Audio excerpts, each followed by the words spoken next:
It's day 2 of Hobby Week on BT. Continues on Breakfast Television. Our next guest is Major Alan Croteau, not only served with the U.S. Marine Corps, also with the Royal Canadian Navy Reserve, also a local model enthusiast, here today to tell us all about the art and craft of plastic model making. And Alan, there's a huge display you've set up for us here. Do you have a favorite piece we can start off looking at? Favorite piece for me is the formation of the Phantom and the three angels, will represent my grandchildren and myself. Your grandchildren and yourself. So are you the lead airplane? I'm the leader on that, and okay. The two girls are my wingmen, and my grandson is covering my 6, as we used to say. Covering your 6. Okay, very good. Okay, so from that, obviously that is very special to you. Right. A beginner, say, you know, I want to introduce my kids to model making.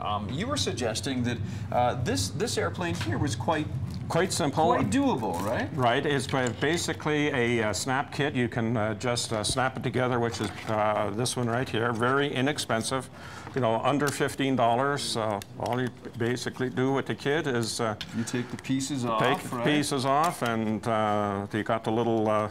Naturally, I'm doing it backwards, but that's all good. And they just snap together. But just snap together. Yeah. You were saying that you can also glue this, right? Yes, if you're going to really go into it, and rather than just have it as a quick toy, sure, you can glue it together, then take it beyond that stage and paint it, and then you can end up something that would be something you could save. At this stage here, it's something that the lad can... You can see that it starts to take shape quickly, right? Like exactly. Here's the cockpit, and here's where the wings go, and interesting stuff. Yeah, there you go. Okay, yeah, oh, I guess, here we go. There's the wing assembly under there. I have a question for you. How much would a beginner model like this cost? That would be around about the $12 to $15 range. So very affordable. Very affordable, absolutely. Very affordable. Yeah. Okay, and so the step up, I'm just going to put these back in your box. The step up from that to something a little bit more advanced is what?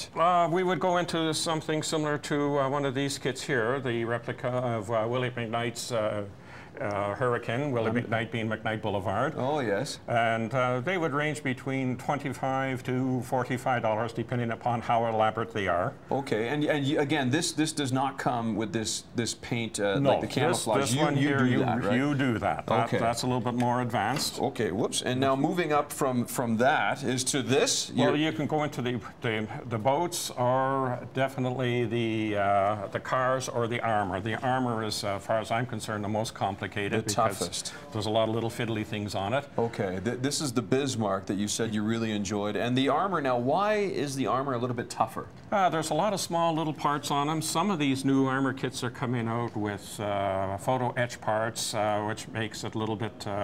the guy at my age who's blind in this eye can't see out of that one. Makes it difficult to install. I see, okay. But done right, as you can see, it's an absolute replica of the real machine. Do you find yourself, Alan, when you're doing these things with your grandkids or just by yourself, do you kind of get lost into the world, you know what I mean? You get lost into the world. It is a great stress reliever. It's also a great teacher of history for the kids. They can, if they wants to build an airplane, or if you found out that his uncle was a veteran and he drove a tank, he can read about it and build it and sort of get involved with it that way. And there are some real simple tools. We don't have a lot of time, but some real simple toolkits. Now, there are kits you can buy, but you're saying you could also use, you know, files and whatnot just from like your basic medical kit at home, right? Absolutely. You know, you can steal your mother's or your sister's files. Most important thing is the Band-Aids, naturally. Band-Aids, okay. Knives, and it doesn't have to be fancy, just a dad's Alpha knife in there. Tweezers, you can borrow mom's tweezers for that. Paints, I suggest that the children start off with acrylic paints because they're water-based, they're non-toxic, and they can clean up easily off of grandma's off the table, living room table. Right, well, thank you, Alan, for coming in. It's been nice to meet you, and thanks for showing off your passion to us. Some very, very cool things, and hopefully everyone at home got some ideas.